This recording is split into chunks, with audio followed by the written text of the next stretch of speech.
అమ్మ ఒక ఇన్సిడెంట్ నిన్న రాయదుర్గంలో జరిగింది. ఆ అనూష అనే ఒక అమ్మాయి, తను బేసికలీ బ్యూటీషియన్.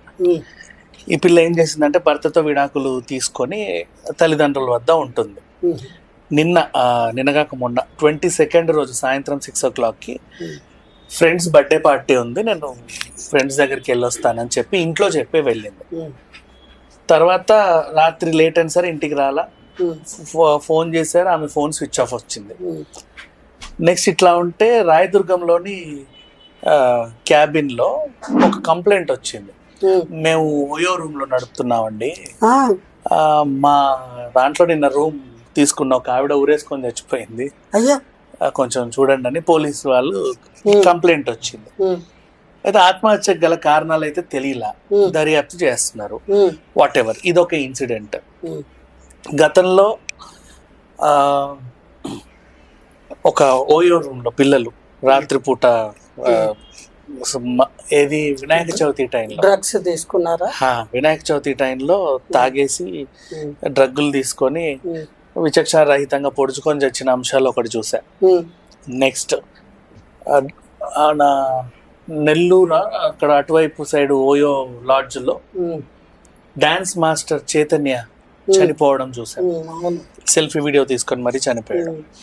నెక్స్ట్ అమ్మాయిని నా గర్ల్ ఫ్రెండ్ అని నువ్వు చెప్పితే నా బాయ్ ఫ్రెండ్ అని చెప్పి నిన్ను నమ్మే వచ్చింది నీ దగ్గరికి. ఆ పిల్ల తాగి పడుకున్న తర్వాత నువ్వు నీ ఫ్రెండ్స్ అందరినీ పిలిచావు. ఆ ఇన్సిడెంట్ చందానగర్ లో చూసాం. బోలెడన్ని ఇన్సిడెంట్లు, ఒకటి కాదు రెండు కాదు, క్రైములు అవుతున్నాయి. వచ్చేది పడి డొరలడానికే ఓవరాల్ గా, కాకపోతే అవి రకరకాల క్రైములకు దారి తీస్తున్నాయి. మనుషులు చంపేస్తున్నారు, పొడుచు చేస్తున్నారు, డ్రగ్గులు తీసుకుంటున్నారు, ఏమేమో. ఈ ఓయో కల్చర్ ఎందుకు వచ్చి చచ్చింది? ఈ నేరాలన్నీ ఎందుకు అవుతున్నాయి? దీనికి మనం అడ్డుకట్ట వేయలేము. ప్రధానంగా అంటే నేను అనుకోవడం ఏమిటి అంటే, ఎప్పుడైతే సుప్రీంకోర్టు గ్రీన్ సిగ్నల్ ఇచ్చింది, ఎవరికి ఇచ్చింది? ఒక కేసు విషయంలో వాళ్ళు ఈ రకంగా ఉండబట్టి అనుమతి ఇచ్చింది అని అప్పట్లో ఒక వార్త. దాన్ని టేక్ ఇట్ గ్రాంటెడ్గా తీసుకొని ఈ అమ్మాయిలు అబ్బాయిలు, వివాహిత స్త్రీలు అవివాహిత పురుషులు కూడా ఒకటికి మించిన అక్రమ సంబంధాలను మెయింటైన్ చేయడానికి, దురలవాట్లను మెయింటైన్ చేయడానికి వాళ్ళకి పోలీస్ కంప్లైంట్ ఇచ్చినా కూడా వాళ్ళకి ఏమీ కాదు అనే ధీమా ఎప్పుడైతే కలిగిందో, దాంతో ఈ హోటల్స్లో రూమ్స్ కంటే సపరేట్గా హోటల్ అని పెడితే వ్యాపారం సరిగ్గా సాగట్లేదని ఓయో అని ఒక పేరు పెట్టేసి అదొక ఫ్రాంచైజ్ అది తీసుకున్నాడు. ఇలాంటి వాళ్ళకి వాళ్ళు ఇవ్వడము, వాళ్ళ దగ్గర మామూలుగా తీసుకునే రూమ్ రెంట్ కంటే కొంచెం ఎక్కువ అధిక మొత్తంలో డబ్బులు వసూలు చేయడం. డిస్కౌంట్ ఆఫర్లు కూడా ఉన్నాయి. ఏమండి? డిస్కౌంట్ ఆఫర్లు కూడా ఉంటాయి. ఇంకా అంటే బుకింగ్లు కానివి ఖాళీగా ఉంటే ఏం చేస్తారు? అదొక వ్యాపారం. కొట్టేసి ఈరోజు 50% ఆఫ్, వచ్చి డొర్లిపోయిందండి. అవును, అలా వచ్చిన తర్వాత వాళ్ళు తాగి మైకంలో ఉన్నప్పుడు వీళ్ళకి కావాల్సినటువంటి చర్యలు వీళ్ళు చేస్తూ ఉంటారు. ఇంకా ఈ అసాంఘిక చర్యలకి అడ్డు ఆపు లేకుండా పోయింది. ఈ ఓయో కల్చర్ అనేటువంటిది మనది కాదు, ఇది ఎక్కడి నుంచో వచ్చినటువంటి ఒక దురదృష్టకరమైన దుర్మార్గమైనటువంటి వ్యాపార ధోరణి ఇక్కడ ప్రవేశపెట్టబడింది అని నా అభిప్రాయము. దీనివల్ల యంగ్స్టర్స్ ముఖ్యంగా పాడైపోతున్నారండి. ఇప్పుడు తెలిసి వయసు మధ్య వయసు వచ్చిన ఆడ మగ వేషాలు వేయడానికి ఇవి వినియోగించుకుంటున్నారు అంటే అది వాళ్ళ దౌర్భాగ్యము.